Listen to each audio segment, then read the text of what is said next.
Hello. Welcome to Indie Games Social Club, the book club with no books, and I say with great confidence, the sexiest indie game monthly discussion on Twitch. I am I am today's stream master and very convincing AI, Brian. With me today, I have the lovely, the beautiful Ilker. Ilker, how you doing, buddy? Hello, guys. I'm good. Good? I'm all right. For those joining us for the first time, tell us who you are and what you do, Ilker. I'm Ilker. I live in Sweden, so if I sound funny, that's because I'm Swedish. I work in marketing and play video games and paint Warhammer that I talk about every other week with you, Brian. Yeah, love it. Yep. Wonderful. Mm-hmm. Who are you, Brian? Who am I? I am Brian. I live in California. I'm an American, and I love me some indie games. This club was started last year, just actually pre-pandemic, and it was kind of an excuse to catch up with old friends, meet some new ones, and share our love for indie games. We actually we came up with the idea before the pandemic, but then we just recorded the first episode when in the outbreak, at least in Scandinavia. I think you guys had it a little earlier than us. Yeah, and like to catch people, we've never met in real life. Like we met through this group and became good buds. And the guy who is responsible for partially creating this group, he's not here today, but he's here in spirit with his gamer arm or whatever you guys call it. He has like tennis elbow, but from gaming, right? I guess some mouse arm. Is that a thing in no, your dictionary? I mean, I guess I'm sure it is, but from using your computer mouse, but like that's really nerdy injury to have. Yeah. I mean, I guess like he's art director or something like that. He designs stuff, so he's probably using his arm a lot for precision work. Yes, a lot of fist pumping too. He's at the clubs. So with that said, I'd like to welcome everyone back if you're coming back, and welcome you with a warm internet hug if you're joining us for the first time. But why don't we get down to it? Our monthly discussion for the game, The Fall. Ilker, why don't you tell us about The Fall? The Fall is a sci-fi themed point-and-click adventure. I'm going to categorize it myself. Sure. It's a point-and-click adventure. It is made by the Canadian developer Over the Moon. It's out on most platforms. It was released in 2014. I think it is developed by just one guy, but don't take my word for it. But John Warner is a name that comes up when we're looking at Over the Moon Studios, or Over the Moon Games. Yep. And are they responsible for anything else? Any other games? There's the sequel, The Fall Part 2. Unbound. I think that's it. Like I try to find anything else, but I can't. Their webpage says that John Warner is an industry veteran. So he probably worked on some other stuff as well in other studios. I wouldn't be surprised. What would you give as the elevator pitch for the game? What's the general premise, the plot? So the story follows an artificial intelligence called Arid, who's installed in this combat spacesuit that crashes into this industrial abandoned planet, and her pilot is wounded, and you're trying to keep him alive and try to get him to a medical bay, or just like get him some medical attention. Yeah. I think the premise is so intriguing to me. I love a good original sci-fi premise, and like with more people starting to understand the concept of AI and artificial intelligence. Like, I mean, think about Siri or Google Assistant or whatever. People know these voice things, and so this is kind of very relevant today, and like more so than 2014 when it came out, right? And sure. So the idea of a spacesuit being run by AI, and if the pilot is unconscious, can take over and bring you to safety is such a cool idea, and not within the realm of reason in the not too distant future, right? For sure. Yeah. I mean, for anyone that's listening to our shows, like I talk a lot about Warhammer, and there's this race called the Tau, and they usually have like these AIs in their suits, and they usually create this bond with their AI as well, and like treat them like just like any other person, basically. Ooh, very cool. I love getting these little tidbits of Warhammer verse. Yeah, it's very intimidating. I mean, there's been, I think, 2 Warhammer video game that come out this year, right? Or games that are based in the Warhammer universe and don't necessarily even name drop Warhammer. Are you familiar? Yeah. Like there's a game that came out that is based on Doom. Uh-huh. And it is based in the Warhammer universe, but it's not in the title, but it plays exactly like Doom, and they have the same enemies from Warhammer and stuff like that. And it's like cyberpunky looking. Yeah, it's in space. Cyberpunky right, that looking. Game. Yeah. Like I think it's like Under Hive or Hive City. Like you're basically a bounty hunter in the Warhammer universe. Oh. And it looks really cool, really interesting, but it's crazy. It's huge, and like I think Warhammer is one of those universes that are like so like huge that it's hard to find your way in. You know, whether it's through a game, a tabletop like a board game, or the traditional war game that you need terrain and all that kind of stuff. You know, so it's always been intriguing to me, but very intimidating to kind of get into.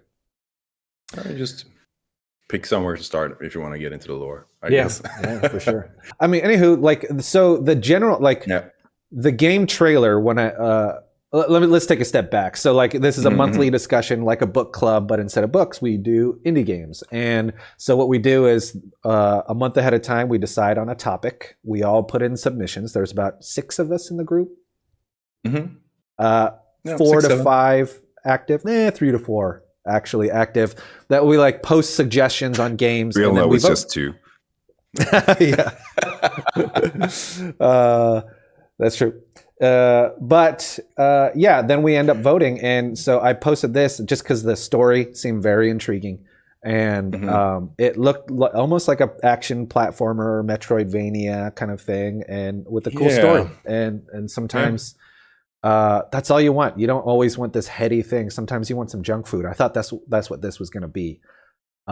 Sorely mistaken. Not sorely, like pleasantly mistaken, actually. But like I like as I mentioned on the podcast that we also have, like I thought this game would be something else before playing it, and then you and I had a talk, and you were like, you set my expectations, like this is not what you think it's going to be, and I think that's important too, because if you go and think it's a Metroidvania, but it actually in reality plays a lot more like a point and click adventure with platforming controls. Yeah. So like some type of combat as well. You have but I mean I was gonna say something about that, but I just forgot. I got a brain fart. Anyway. It'll come to you. Just waft it away and let the air clear. But yeah, so like it's a point and click adventure disguised as an action platformer. I think so. If you think along the lines of like Myst or Curse of Monkey Island, kind of your fetch quests and like combining things and all that kind of stuff. Yeah. In my opinion, neither of those references, it does neither of those references any justice, because I think the platforming was not well implemented, and I think the point and click was not really well implemented, in my opinion. Is that your experience as well? Yeah. There's some good ideas, but like a lot of it is just not well executed. There's definitely things that you could polish when it comes to the controls and the combat and the platforming. Like you had like one part where there was like platforming. I would say, and the combat isn't fun either. It's just in a way, I think. Yeah, but, totally. That's a great way to put it, right? And then like it's kind of Metroidvania-esque in that like locations are gated but behind abilities, some new abilities and stuff like that, right? But that's poorly implemented as well. Like you get these abilities and it doesn't really necessarily, it kind of adds to the story in that you're an AI that is kind of damaged, and you're getting some of your original functions back. And because you're an AI that quote unquote cares about your pilot, you are trying to override some core functions in order to keep them alive, which is really cool. But it leans into combat that's not very great feeling, right? Yeah, because like one of the points, like one of the cool aspects of the game is like, since you are an AI, since you are a robot, you have to follow these 3 basic rules that are set for any AI, which is like you shouldn't hurt any people, and you should try to keep your pilot safe at all costs. And the third one I can't remember, but like all these are connected to your abilities, and you're trying to like override them to actually unlock them to save your pilot, or like to progress in the game. You're trying to like, you can't lie. I think that's one of the rules. Like you can never tell a lie, and you're trying to override that rule, because you have to tell a lie at some point in the game to get to the medical bay. Which is a really cool aspect, but like it goes halfway. It doesn't really get all the way, I think. That's a great way to put it, right? Because I think it dips its toes but never fully commits to any of these really awesome freaking ideas, right? What'd you think of the story? Because I think that's definitely a strong point. And like we said before, like Giant Bomb kind of praised it for its story. Yeah, I mean, like if you look at the trailer, like one of the things that comes up in the trailer is that they were awarded in 2014 or 15 by Giant Bomb for best story. I think it's from their Game of the Year discussions, but I'm not sure where they are awarding people or developers. Anywho, so yeah, like I had some high expectations for the story, and it is definitely like this game. If you want to play it, you play it for the story. It is a really cool story, I think, which ends very abruptly, but oh my god, it totally does. I'm like, okay, finally the story's picking up. Oh wait, credits. All right. That I don't know if we want to get into the ending, but like the story is. Hang on. As you said, like spoiler alert. Oh yeah, I mean we're going to be spoiling a lot, and it is a fairly short game.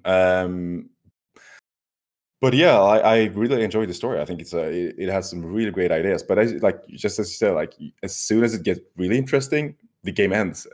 Yeah. And I wonder if they either rushed it out or they intended for it to be multi-chapter, because there's The Fall, which is 2014, and then I think 4 years later, 2018 is when the sequel comes out. And that's a long gap to leave people hanging and expect them to care about the continuation of the story, right? Sure. Then again, like in their defense, it is an indie developer, and they probably need to like maybe don't have the assets or like the enough people to work on the project. That's fair. Time very true. So, but yeah, like The Fall 2 came out a few years ago, and I hope it is a continuation of the story. But I have not looked into it. You mentioned it was on Epic Store, and it's also on sale. I think it's for $5. Nice. I might pick it up, but I think I might need to take a break because, I guess maybe we need to talk through it for me to kind of make my final decision. But like going back to the story, it does a really good job of like kind of that J.J. Abrams of like dangling the carrot, and rather than letting you finally take a bite of it, like introducing another carrot and go, oh, what's this? And then never really kind of bringing you closer to the other thing. Like, for example, within the first 10 minutes of this game, as you explore this like cave, you see crucifixes, like robots crucified. And it is so intriguing. I'm like, oh, this is dark as shit. Like, I love this. But I don't know, is it ever really addressed as to why they're crucified or why they're dismembered or anything like that? No, and I think you even encounter people who are crucified as well, because you collect blood from one of them. And no, they actually they never go into that. And I think at some point in the game you get into a room that is just clean, and at some point it just clicks, and when you get back there, there's like a crucified person in that room. Which is also like, what is going on? Like, the whole thing is that the AI is malfunctioning, but then again, like, is she? Is she really? I don't know. So yeah, I don't think they ever addressed that, and like they introduced these two other characters who are the caretaker and the other AI, or is that the caretaker? No, there's like the one that runs around, right? Yeah, you have exactly. You have that antagonist of the game, basically, and then you have the I don't know. You're a director here, like you're the movie guy, but the AI, the other AI that was trying to help you. And so to that one, I think the AI that's trying to help you is kind of written cool, because even throughout the entire game, you're not entirely sure if they have their own interests in mind. And the AI mysteriously sounds very human, and they don't really confirm whether or not they're actually human, but they kind of write it off like, oh yeah, because what is it? Like, I try to relate to more humans. They take me more seriously if I talk like them, or something like along those lines. Yeah, something like that. Yeah. But I didn't buy it. I was like, ooh, where's this gonna go? You know, I'd love to figure because out, something happened to that entire facility. Like it was overrun by fungus and some kind of alien larva. So like something happened to the facility, and like you don't really understand that. Did everything just go to hell because of the fungus that started growing in the facility, or did the AI actually kill the people or like everyone that was working there? Yeah, because you don't encounter crucify them. Yeah, you don't encounter any other humans. All you encounter via combat and just like talking is other robots. And so the idea of seeing both humans and robots crucified, it's like, it kind of it begs the question, like, why and how, right? Like, what's the religious undertone? Because you can't just put a crucifix for a crucifix sake. Like, there's gotta be some underlying reason. Like, is there some sort of religious theme we're missing? I'll be the first one. I'll watch movies because I'm poking crayons up my nose, and like I like shiny things, but I won't understand the theme right off the bat. You know, I usually have to go read them if I usually don't understand that type of references. I'm not a religious person, and I haven't read too much religion either in school. But I mean, as soon as you introduce like crucifix, sure, it's going to be Christianity. It's going to be sacrificing yourself for someone else, or like and sin and right. So that is like what I start thinking then when you see the crucifixes in the game. But like, and then again, like they never really address that or like make any other type of analogy to Christianity or to religion or I don't know what it means to be human, or if that would be something. I think that's definitely probably one of the themes, right? Like the AI speaks like how you would expect an AI to speak, like like a robot, but has this bit of compassion, and the compassion is seen as a flaw in this game, like imperfect. Like the other robot has to cleanse this robot of the compassion, and it's like trying to get rid of the humanity in this, which is weird. Like, so there's that rogue AI that's running around that's trying to chase you and sabotage you, and that wants you to be more perfect. Yeah. Whereas the AI that sounds human wants you to be more human. Like, it wants you to lie in order to pass the test to get to this next part and stuff like that. And I'm wondering if there's some kind of duality there, right? Like, choose. Maybe. Exactly. Because like that, again, that is like rooted in Christianity as well. Like you have the good and the evil, like the devil and the God. And like that could be something as well. And I think that like there's this quirk to this antagonist, the caretaker, that is the robot changes his face or something like that. He makes it human, but not really. Oh, and that was changing. Spooky. Yeah, it's like a robot face with a hologram facade, like Daft Punk, but like more high res. Yeah, right? Exactly. And then you have the good guy, the good AI who doesn't show their face. Right. And actually they're asymmetrical, imperfect, and always glitching.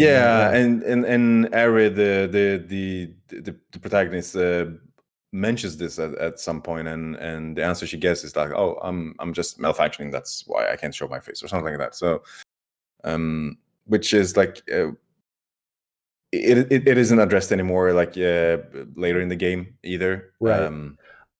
If I were to take that thread and pull on it a little bit, I think that it's humanity is imperfect, but I think more desirable, I guess, and the pursuit of perfection makes you imperfect, I want to say, right? Well, because like anything AI and like the rogue AI is saying you're imperfect, but your imperfection is what makes you amazing and beautiful and compelling as a character, right? But to be perfect means you follow every single rule, but then everyone's fucking dead, right? Like I think the facility is a ghost town because of this AI malfunctioning in their own way to be more like ones and zeros, right? You're either perfect or not perfect. If you're not perfect, meaning you're not an AI, then you got to be dead or crucified or something like that, you know? Yeah, that's a good point. Yeah. The connection to the religious symbol, I don't know. And maybe it's the whole like religion is seen traditionally back in the day as a good thing, right? Because it gives people a general moral compass to follow. Whereas, you know, they are not in this game. I don't know. This is me like trying to be philosophical, but like really trying to tug on this thread and going, oh shit, it's going to take apart my pants, you know, like. Anyway, like let's move on for a second. But like, what do you think of the graphics or visual presentation in general? Overall, good. I would say the some of the environment in the facility that you move around in is everything is a little bit similar to each other. And, but like you had some cool backgrounds, I think, but overall, I think it's okay. Again, it could also be a little bit more polished, just to like. Sometimes I couldn't really make out what I was looking at, but then again, like it is a sci-fi world, and it could be anything. I would say like it's to your point about it being samey. It is. I think there are ways to get around that if you're in a sci-fi game. Yeah, sure. Like the color palette in space tends to be the same, but I think it has like maybe 3 stellar set pieces that I can think of, right? Like there is when you encounter, I think the AI for the first time, the lighting was really great. Like you're underlit with red and you're on top is like blue, like really kind of contrasting colors. I thought that was really beautiful. Another interesting one was like when you're trying to pass the test of being like a functioning AI, you have to like walk a lady across the street, and that there was so much world building in that set piece. I thought that was really cool. Like there was like cars that were like just basically cardboard moving on lines, and then you had to help the lady across the street and stuff like that. And I think that was really cool the way they presented that, and it was kind of humorous because you would walk and then she would get demolished by the car and it said you passed. You know, so, like there's some humor in the game. And because like we're supposed to fail that, or because I just kept failing and until she just died, and then I think so. Pick up the cardboard and walk her over. Oh, there you go. Yeah, you pick up the cardboards. Yeah, it's really funny.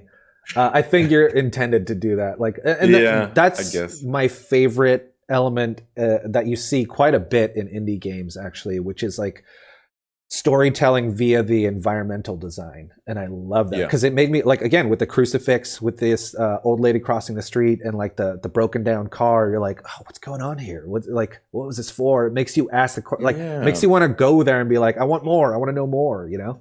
Yeah, definitely. Like, because you get into this break room where like you have all these shelves and aquarium that is just, everything is just crushed, and like you wonder what happened there, and they also do the world building through flavor text. You just like I don't know, focus parts of the environment, and you'll get this flavor test and just basically describing what Arid is looking at. Yeah. Which is also like, I like that. It is I guess it's a common tool in this type of games. Yeah, I mean, I think playing Little Nightmares had a lot of that. When we played Little Nightmares 2 together, like you just see these things in the background and go, oh, what's going on? But you can kind of piece it together. But it's also its own kind of story element where you're seeing bits of the larger world, but you're also playing through the main character's personal stories. So there's a lot of implication there, which is really interesting, you know? Do you remember that story beat when you had to make a choice to essentially so there's a point in the story where you see this, it's basically the Matrix, right? Like you see behind a piece of glass all these AI that are in tubes. Oh, right, yeah. And you have to turn off the power of that AI in order to progress through and get to the facility to heal your human pilot or something like that, right? Basically sacrificing the lives of 1,000 to save one human, or the lives of robots to save one human. Right. So did you get a sense that maybe it was a lie and it was a lot of humans in stasis that you were killing, not robots? No, I didn't. But I felt bad for shutting off all the robots. Yeah, I felt it either way. But I'm like, is there something? It was just never completely clear to me. But I guess there wasn't really any hard hint to say that they were human, you know? Yeah. But then again, like robots don't need power if they're powered down, right? Like you need a lot of power to sustain life. That's for sure. Sure. I was just I just started thinking like maybe. I don't know, like this isn't a part of the story, but what if like the humans had transferred their conscience to these robots and you're just shutting them down, basically killing all the hope of humanity. But that was just a thought I had. Yeah, but like the game never addresses that. Like I don't think that is intended in the game, but I know maybe we're just projecting like a better game. But I mean, maybe it's something to think about, right? Like,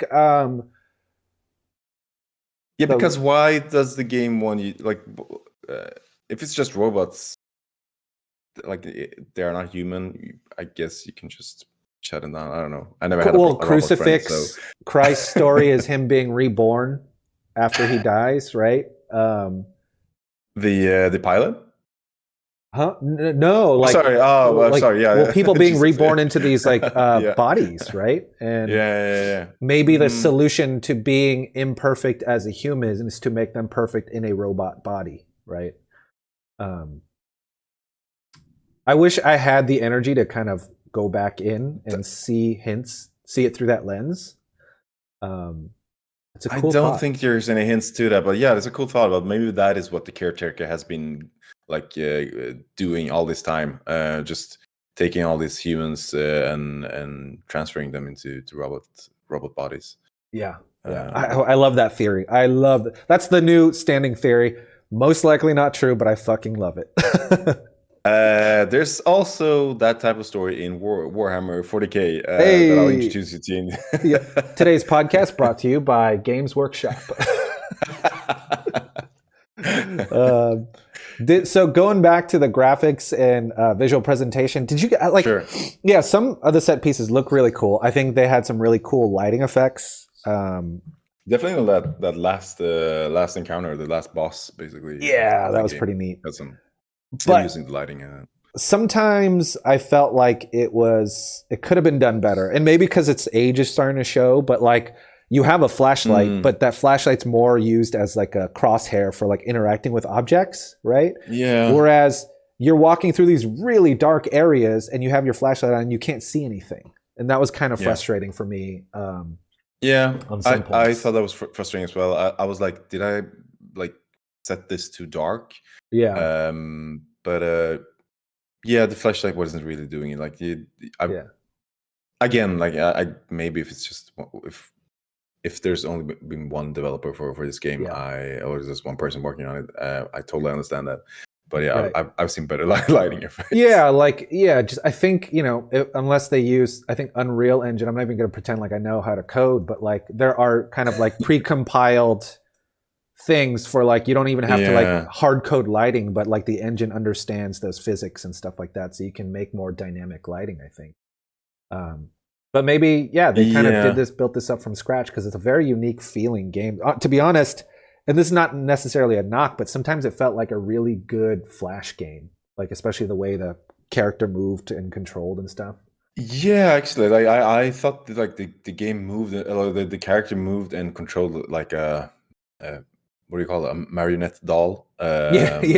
Because you had like very stilted movement sometimes, and which, if that was a design choice, it's not bad, right? Because essentially you're like a Pinocchio. You are the AI controlling this like dead person that's inside your suit, right? I think they did the same thing with the other game that we played last year, Detention, where you also like kind of look like a doll when you're moving. But I don't know, it's a different game, but they are similar in a lot of ways. Anywho, yeah, Detention. God, we got to play the follow up to that game. What was it? Devotion. Whoo! Devotion, yeah. We gotta do that, whether we stream it or not. Yeah. So let's move on to sound and music design. What do you think of that? Okay. I don't think it stuck with me. I know that there were some points in the game where they just like, I think they went all silent, which that is when I noticed that there was some kind of ambient before. I don't remember any music. Was there? I don't think there was any music. No, I think it was just like ambient sounds or like the just creepy sound. Like because it is almost like a horror game in a sense with the atmosphere, at least that they're trying to build when you're getting attacked by the robots. Like you feel this. I don't know, like the urgentness of trying to save your pilot, and I don't know. I think, but go ahead. No, I was just I don't think there's any music in the game, but I think the ambient did its job, but it's nothing that like I thought about that deeply. If I'll be honest. I think like what if I've learned anything in the past year about indie games is that there is an economy of storytelling elements, right? In that there is very little fat in these games, and so whatever you do add has to do a lot of heavy lifting because you can't hide behind like flashy graphics or anything like that, right? Like, and I feel like I think sound design, like it was just okay. I think with this world building that they did, I think they could have definitely spent a little bit more time polishing the atmosphere. Because atmosphere does so much. I forgot who I was talking about the other day. They were talking about like half of visuals is audio, right? Like it like hearing. It is audio visual. I think that is the term. Absolutely, like there's been commercials that I've shot where I was like, oh my God, this is not working. I'm kind of terrified that the client's going to hate this, and then you find the right song that complements it and it just adds to it rather than like there's a balance, right? It can't be too much. It can't be like too quiet where like it doesn't really service the visuals, but like if you find the right pairing, it just makes the visuals so much better. For sure, I mean, sound is definitely important. That is one of the tools that we use to comprehend stuff around us. So definitely. And it could have helped with environmental design, like kind of switch things up a little bit. I think there was some like drip drops when there was water, but nothing too crazy. But it really could have helped to tell the story of the environment, I think, right? Yeah, but like again, like I think I just remembered when it wasn't there, like when like the sound just stops and it like goes really quiet and like something's about to happen. And you had all these like the creatures, the huge larva, and there was like I don't know standard space bug noises. Exactly. A lot of very expected things. Like it didn't sonically, it did not bring me to a place of mystery like the visuals did. The visuals were very mysterious, but the sounds were just like so like canned and expected. Like, yeah, I don't know. I think there could have been a little bit more work done there. On the point of, sorry to cut you, but like on the point of sound design, the voice acting is really good. I mean, that is like one thing that is very good with the with the audio. I agree. Yeah. I think the like Arid, as you like mentioned before, like she sounds like a high-tech AI, and like the AI that is helping you, like also very well made. Like you don't really know if it's trying to be human or if it is human or like if it's, because like I thought it was actually like some other person, like a real person talking to you, trying to like communicate with you. But right. Yeah, the voice acting was great. I think it was very believable. Like, you know, Arid kind of sounded like a Siri, you know, like an evolution of a Siri, but also like kind of warm and nurturing. And like, man, if I ever go unconscious in a spacesuit, I would like for her to take care of me and bring me to safety, you know? Really good voice choices. Yeah. And then like the human-like AI, that was great too. They played it just right to where it's like, very convincing. If I told you that it was a human, I'd be very convinced. And if I told you that it was an AI that like kind of went rogue, I'd be very convinced of that as well. Like I think it's really nicely done. Yeah. Well acted as well. Oops, sorry. Oh, sorry. No, it's a quote from the game. Oh, nice. Yeah. So yeah, there's, I guess this is where we move on to controls. What do you think of the controls? And how did you play? Did you, what console, platform? I played it on Nintendo Switch. It is out on most consoles. But yeah, I played it on Switch. I played with a controller. I followed your advice and turned off the was some type of like toggle for like aiming. Aiming, exactly. Some aiming assist or something like that. Yeah. I didn't try it with it, but the controls, I didn't like them that much. It felt clunky. I felt like I was moving really slow. But like when you, I don't know, when you jumped, it felt like it was like you had this floaty jump, maybe. Like I don't know.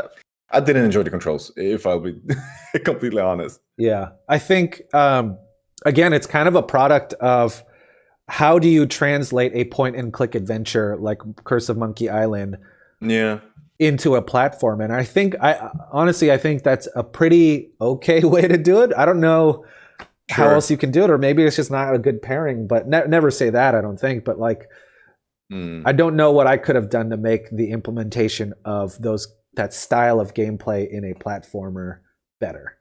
That makes sense, right? I mean, this past year we have been playing a lot of this type of games. We played Röki on the monthly discussion. We played Detention as well. And I don't know. I think like if you compare it to a game like Röki, they probably have a lot more funding behind them. But like that control much better than this game. Yeah. I think, maybe if it was like Röki and it was a free roaming reticle, it might have been easier. But yeah, you kind of had to like point your flashlight, and it was because I was using analog, you can kind of easily overshoot the thing and you can miss a lot of targets. These targets I'm talking about are like interaction points, and they're so small. Like I found myself backtracking a lot. Yeah, and exactly. And like you couldn't really stand if you stood too close to it, like it wouldn't connect with the items. So I hated that. Oh my god, that was really frustrating. Like, okay, so I have to go back and then try to target it, and then like, I don't know if this is because I'm playing with a controller, but like you're trying to first aim, and then you lock it with one button to bring up the menu, and then you're trying to like navigate the menu with the other one. So like you like just. I don't know. It felt like you were using every finger to just do one thing. Right. To just go interact, and it says you can't do that, or network with. And you know, it's funny. There's a network function where you can like network with things. You only use that once in the whole game, right? No, that is actually one of my points that I had in my notes here. Is that if you can't use something like an item or interact with it with an object, just remove the options. Like, I don't have to just, because like what I did was like trying to press everything. Like as soon as I saw something, you're like, okay, can I use the network thing? Okay, no. Can I use this item? No. Can I use this item? No. Can I use this item? No. Like, so just remove that option. I think that would be like, I think it would be an easy fix. To just be like interact, right? Like push the button or whatever. I mean, instead, literally, it was only used in the first section, and that's it, right? Yeah, but because you will still get the flavor text, and if it is just there to tell you about the environment, then there's like, don't give me the options to interact with it. Yeah, there was no other place to do it. Yeah. But yeah, the controls felt really stilted, and I don't know if it plays better on PC with a mouse and keyboard. I tried; it was really hard. I had to switch to so I will say that interacting was better with mouse and keyboard, like just clicking on things. But combat was better with the mouse and keyboard because you can be precise. But it was shit on controller. But interacting with things was a lot easier with a mouse. But overall, I chose controller just because the inputs were a little more consistent. Yeah, and with that type of controls, like the combats wasn't funny. It was just in the way. What it did was that it, other than frustration, it built up a sense of urgency. Like you had this horror feeling to it, like, because I mean the robots were scary, and you didn't want to die. Or it gave you a sense of danger, but it wasn't well made, I think. And you had a really good analogy actually before I played the game. You said it was like a Gears of War game where you're like ducking into cover and then jumping out, shooting, and then duck up. But really bad. Really bad, because you're just repeating same thing over and over again. Yeah. But like you said, it gets in the way. It didn't add to the game. Sometimes the robots will like advance and just stand on next. Like if you're hiding behind a box, they will stand on the other side of the box, and they're just like get up and shoot you in the head. And I'm like, okay, why can I do that? Right, absolutely. So with this type of game, who would you recommend it to? I mean, like if you're looking for a good sci-fi story, this give this game a try. It is short. It has an interesting story, I mean, hopefully the sequel is actually like a continuation of the story. Like you want to see what actually happens to Arid once she realizes that her pilot is dead. I guess that's an interesting point to make, because as much as it sounds like we're kind of like putting this game down, and we legitimately have some criticisms of it, but we finished it. We both finished it, and there have been games that we loved that were about this length that we didn't finish.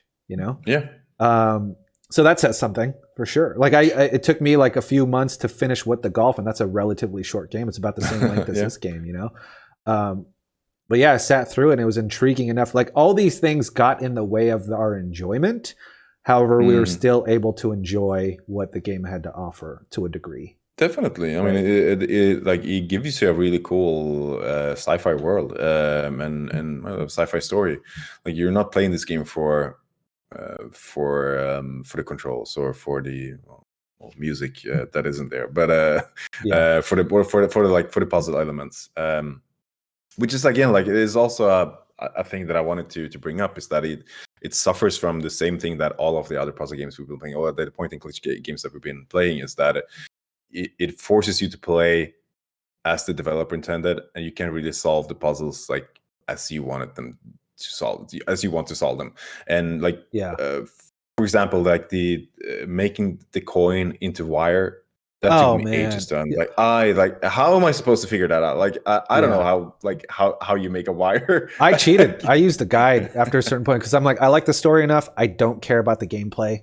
And so like all these things that are normally fun in a point and click adventure were just not in this game, right? I'll confess, I did the same thing. I had to look it up. Like they were really hard. What am I supposed to do? Like I need a wire, I guess, but like where do I find the wire? Did I miss something? Yeah. Yeah, and there were even like some parts where I got stuck because I just missed a really small interaction point You know, like I walked over it without seeing it or something. And I ended up backtracking and losing so much time. Like I think I lost maybe like an hour's worth of time just on backtracking when I could have just like stayed in the room and looked around the floor more and found something, you know? But yeah, it was not intuitive the way a normal point and click adventure would be. So I would say, in my opinion, it's not a great point and click adventure. So if you're just into that type of game, you'll probably be disappointed.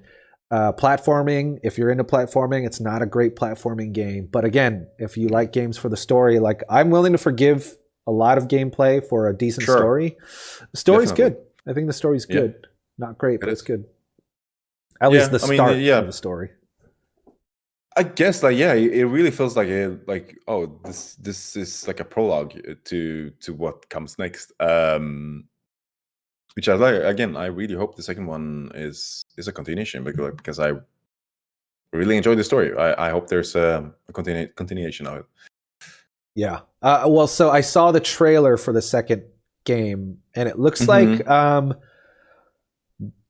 it expands. So the game ends again. One more time, spoilers. The game ends with you finally getting to the medical place and you get to treat your human, and then your suit gets scanned and they say that there's no human inside. Or actually the thing that scans you said there's no human inside, but then Arid says that means that the human inside is deceased.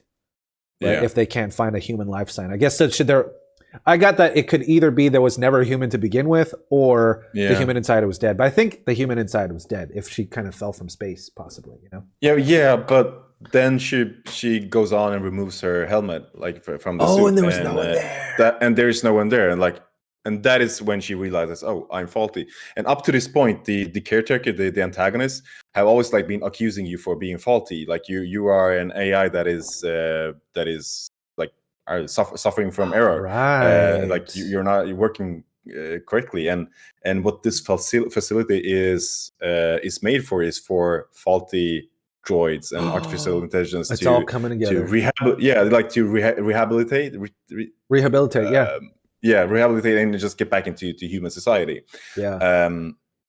Interesting. And she's because it starts with you just falling into that plat, and I shouldn't be here. But then when she realizes that I am faulty, then maybe you are at the right place because you are. Yeah, that's so true. You think you have your human inside you when he's not there. It's kind of like when you are in an argument and then you realize that you're the asshole.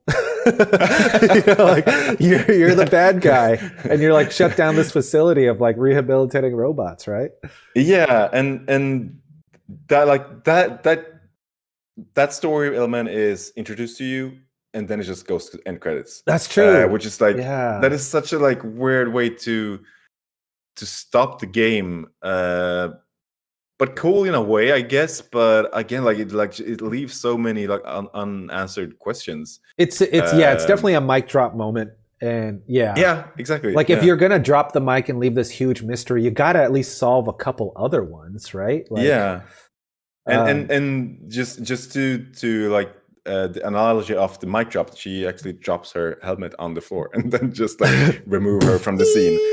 These two droids come in and just grab her. They tase her or something like that. The trailer for the second game starts with the AI finding this I think it's a pleasure bot. It's basically a robot that looks like a human female. So I think the idea is for her to infiltrate human society and kind of take revenge or something. So you continue more as a rogue AI bad guy in the second one. Okay. So it's pretty interesting. Yeah. But I don't again, it seems like they're not answering questions and introducing more, which is why people look back on that show Lost and are angry, Yeah, I guess, yeah. Yeah. But yeah. Any other thoughts? No, I mean, just to answer your question, we said it a bunch of times now. If you enjoy a good story, this is definitely a game for you. And as I said, I didn't know I was looking for a sci-fi adventure, a good sci-fi game, but here it was, and I like the story. I really enjoyed that. Yeah. And again, like it doesn't take that much, like it doesn't take too much effort to play and finish. It's a good short story. Yeah. I would say that it kind of respects your time, as long as if you're a story guy like me, use a guide. No one's judging you. Get through it. Find it cheap on sale. I got it for free on Epic a few months back, and it was definitely worth $0. And the sequel, I'd pay $5 to play eventually, or use a guide to play through. I might read some more reviews to see if they stick the landing, because I think if this is the full circle, like they complete the story with the sequel, I might invest some time. But if it's like more mysteries and kind of just leaving you hanging, then I don't know if I have time for that, Life's short. Yeah. I guess this is a part where we go to, so we don't like to do ratings, even though we kind of do ratings, but like it's kind of unfair to judge The Fall against Call of Duty or The Last of Us, right? Like, how do you use the same 1 to 10 scales? So like, in the spirit of indie games, we like to look at the game through the developer's intent, right? Like sometimes they outright state their intent of what they were trying to achieve while they developed the game, and sometimes they imply it through their game design. And so we like to think of a custom rating system based on that. Like, how well do you think they executed their vision? Sure. Eventually, I'd like to be able to say that a little easier, but that's the best way I can distill that idea. It's like, how well did they execute upon the vision that they gave us, right? Yeah. And so with that, let's move on to our custom rating system. What would be the custom rating system for this one? Oh, God. I don't, is it too dark to say 1 through 10 crucifixes? 1 through 10 it's amazing. funguses. I was thinking crucifixes as well. Crucifixes it is. On a scale of 1 to 13 crucifixes, 1 being it was nothing, like the developer fell flat and like whiffed the landing, and 13 meaning like what they were trying to convey, they conveyed it in spades. What would you give them for their efforts? Out of 13, well, I would say half the point, 7.5, 8, 9, maybe. But like as I said, like they set up for something. They they almost get there. There are some points that, like as we mentioned this last hour now, that there's just things that could have been removed, like the combat. Like, it doesn't have to be there.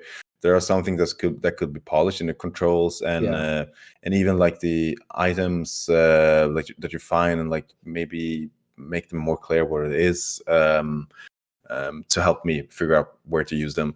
Like there are, like, in the platforming as well, and the move, like, again, like there are things that could be better, but like they maybe ran out of time or ran out of budget. I don't know, but it has a clear vision, definitely, but I don't think they get all the way there.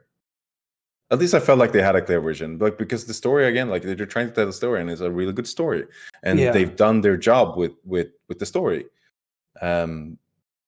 But they don't really get, maybe they knew what the story was, but they didn't know how to make the game to actually what's going to be the game part of, like, they maybe they came up with the story first, and like, okay, so how do we make this into a game, and what should be the game? Oh, like, I'll put in some combat, and then we have some puzzles and some platforming. I don't know, like, that's my take on it. I think the story is such a great jumping off point. I think to all those things you listed, there was a lot of fat that could have been trimmed. And a lot of ideas that could have been refined, like the implementation of point and click and platforming and shooting, cover-based mechanics. Like, come on, like, pick a few and do it well, instead of like a smattering of things that don't work well together. With that said, I think if the vision was to create a story, a point and click type of adventure, with a great story, and to kind of keep alive with the pace of things, I don't think that they executed upon that great. I think I would give it like almost smack dab in the middle of 6.5, if not 6, leaning on 6, because I think the ideas and mechanics get in the way of a fantastic story. And if this were to be presented in a point and click kind of way, I think it would have been better, because trim down everything that doesn't help you, right? Like a lot of those things that you stated, they don't help the game at all. And like, it's funny because games, traditionally you think, oh, action, fun, but sometimes you want to be a little more contemplative, right? Especially with indie games, and present these ideas. Because if he was trying to have some sort of theme with religion, introducing these religious materials, if he was trying to do some sort of like good and evil, AI versus humanity, right? A lot of those other things just got in the way and were really hard to like absorb what they were trying to say. Like some games are really clear what they're trying to say with their game, like in a beautiful way. And this, we're confused, and we kind of created our own cooler game while talking, right? I would actually have loved to see this game in like first person. Like a walking sim.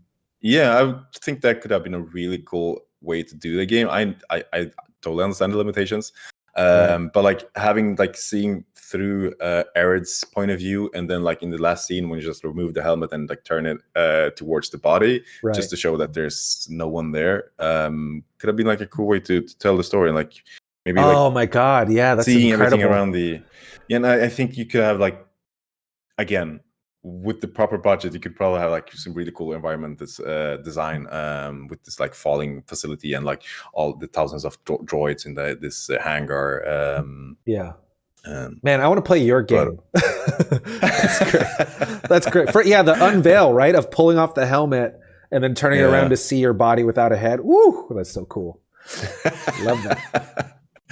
Well, again, like I totally understand. Like if you have one guy that's making a Kickstarter of this game. Actually, they managed to get, what was it, like 220% from their Kickstarter. So they exceeded what they set out to actually collect. Yeah, enough so that they can do a sequel. So yeah. Would you recommend this game to anyone? Definitely, yeah. I mean, I would. I would, as you prepared me, say it like, if you look at this trailer, don't take it for what it is in the trailer, and just going for a story, because it is not a platforming game. For sure. I think they oversold themselves one way, and I think it hurt them in the trailer. But I would recommend this, but not like there's a very small percentage of people that I would recommend this to, just because like if you're a gamer, this is probably a game that's not necessarily for gamers. It's a game for story-based people, but that's also, now that I think about it, it's kind of hard to recommend like that, right? Because if you're into stories, you got to be okay at combat, and because we're gamers, we still struggled with the combat. That was a little hard, and that could totally get in the way of enjoyment, right? But I have a hard time. It's like you gotta be able to be okay with cover mechanics and stuff like that, and then if you can get past that, there's a great story to be told here. Definitely, but then again, like there's like what I felt like 4 or 5 encounters plus the end boss, which took also ages for me to understand what I was supposed to do. I'm like, I'm gonna shoot the generators. Yeah. But like I would definitely recommend for anyone who's into the sci-fi, or not even that. If you want a cool story and they just can oversee the limitations of the game, then go for it. This is such a if it's on sale, it's a great idea. I think great premise, I should say. And I'm wondering if they got it from if it was inspired by another sci-fi novel, because I wouldn't read a story that's like that if not like a short story. This actually, like in another medium, like I would definitely read a short story, or like you turn this into a book. I think that would definitely be a good medium for the story. Yeah, I think. Oh man, I also think like a short film would be cool, but I would love to make it, but it'd be so expensive to make anything sci-fi, right? Because all the set pieces have to be done from scratch, and it's really easy to make it look cheap if you don't do it right. Yeah. Damn. Anywho, you should start a Kickstarter. Yeah, exactly. I can talk to the developer. We'll see. Yeah. I got my hands full these days. But yeah, I guess that's the fall. What do you think, Ilker? Any other thoughts? No. I'm on the fence on playing the sequel. But maybe I'll look into some videos about it and just see if they continue that story. But yeah, I think that would maybe watch a let's play of someone else do it, right? Maybe, yeah. But I could also definitely, like, if you wanted to play this together, like the sequel together, and play it and stream it. I think that would be a fun way to play it. I would say if we look it up and the playtime is 4 hours or under, I'd be down. I'd totally be down to do it. All right. With that said, any of you still watching us, thank you for watching. Appreciate it. Thanks for the follows and all the love. You don't have to stick around this part because we can talk about the next month's theme, possibly. Or maybe just not discuss the theme right now, or I don't know. That's true, because we decided to take a summer break for the next 2 months, and maybe I guess we can just casually chat about it next time. But yeah, next. But sorry, to cut you again. Like, I just want to say, like, we've been doing this nonstop now for since, was it February last year? Every month, and it's been really fun, and I want to continue doing this. I love it when we get back after summer. And for anyone who has been watching this, to all the Russian bots and the few friends that actually follow us, thank you so much for watching. It's been really fun to do this, and I hope yes, the few people who watch us also enjoy this. It's been surprisingly therapeutic, and like something I definitely look forward to. But yeah, we're going to take a break. In the meantime, I'll be streaming some playthroughs of some indie games from here and there. Simon said, full of shit, but Simon said he was going to try to stream some games, and then maybe if we can line something up, we'll continue our playthrough of The Witness in the meantime. That's a good one. The best joke of the day. Now, but yeah, we'll see you guys soon, and hope to, until then, keep playing them indie games. Watch our backlogs. We're on YouTube now. And check out Ilker's wonderful hair day. And we'll see Buff Ilker when we're back in 2 months for our next monthly discussion. We'll see about that, yeah. Until next time, say bye, Ilker. Bye, everyone. Thank you so much. Bye.